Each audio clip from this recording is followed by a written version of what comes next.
میرا نام ڈاکٹر قرۃ العین ہے. میں سائیکیٹرسٹ یعنی ماہر نفسیات. انزائٹی کے اضطرابی کیفیت کے کچھ خاص خوف سے متعلق بھی کیفیات ہیں جن کو ہم فوبیاز کہتے ہیں. ایک فوبیا وہ ہوتا ہے جو آپ فوبیا بیسکلی تو وہ ہوتا ہے کہ کسی ایک خاص چیز سے آپ کو خوف آتا ہو. وہ چیز سانپ ہو سکتے ہیں, وہ چیز اونچائی ہو سکتی ہے, کچھ لوگوں کو خون کو دیکھ کے خوف آتا ہے.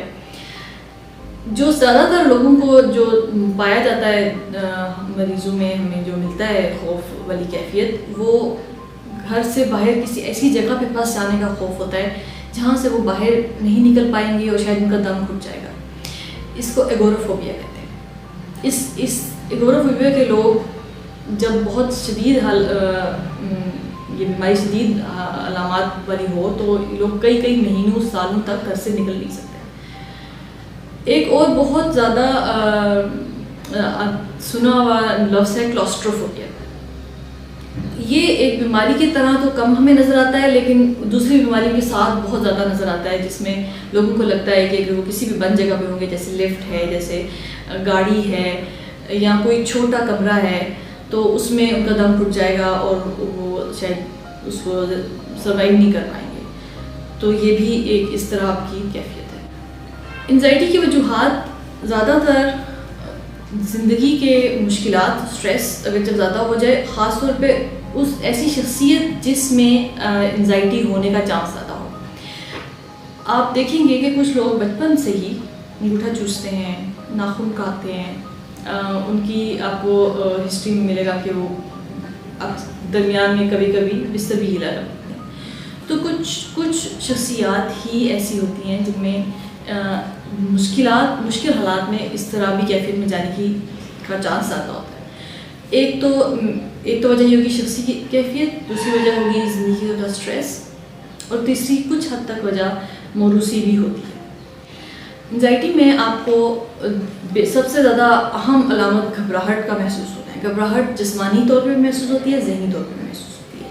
جسمانی طور پہ دل زور سے دھڑکتا ہے, ہاتھ پاؤں ٹھنڈے ہو جاتے ہیں, پسینے آتے ہیں, لوگوں کو سر میں بھی درد ہو سکتا ہے. لوگوں کو ذہنی کیفیت میں یہ محسوس ہو سکتا ہے کہ کچھ بہت برا ہونے والا ہے, میری زندگی ختم ہونے والی ہے, اب تو میں نہیں بچوں گا. اس قسم کے خیالات آ سکتے ہیں. انزائٹی کا زیادہ تر علاج بات چیت سے ہوتا ہے, تو اس کے لیے اکثر ہم ماہر نفسیات آپ کو سائیکالوجسٹ یا سائیکو تھراپسٹ کی طرف بھیجیں گے. لیکن جو شدید قسم کی انزائٹی ہوگی وہاں پہ دوائیاں بھی دینی پڑتی ہیں, اور یہ تب انزائٹی کا علاج دونوں لوگ مل کے کر رہے ہوں گے, یعنی سائیکو تھراپی بھی چل رہی ہوگی اور دوائی بھی چل رہی ہوگی. یہ بات ہم اکثر نہیں سمجھتے کہ کچھ چیزوں کا علاج صرف دوائی نہیں کرتی. انزائٹی کی ساری جو اقسام ہیں ان سب کا یہی مسئلہ ہے کہ وہ دوائی سے نہیں ٹھیک ہوتی. ہمیشہ جب بھی دوائی آپ لے رہے ہوں گے ساتھ اگر سائیکو تھراپی یا خود کچھ سائیکو تھراپی خود بھی کی جا سکتی ہے, یا خود سے کر رہے ہوں یا کسی مدد سے کر رہے ہوں, یہ دونوں کام اکٹھے نہیں چل رہے ہوں گے تو بہتری نہیں آئے گی. انزائٹی کا علاج میں 6 سے 12 مہینے لگتے ہیں, قسم پہ ڈپینڈ کرتا ہے. عام طور پہ 6 سے 12 مہینے میں علاج ہو جاتا ہے. بھی انزائٹی آپ کی زندگی کے میں مشکل پیدا کر رہی ہو, آپ کے کام کاج نہ ہو رہے ہوں, آپ سے پڑھائی نہ ہو رہی ہو, آپ سے اپنی جاب کے کام کاج نہ ہو رہے ہوں, دن رات میں مشکل, نیند نہیں آ رہی ہے, کھایا نہیں جا رہا ہے, وزن کم ہو رہا ہے, اس طرح کے مسائل ہو رہے ہوں تو ضرور رابطہ کرنا چاہیے اور اس کا حل ہونا چاہیے. انزائٹی بھی بہت زیادہ قابل علاج مرض ہے.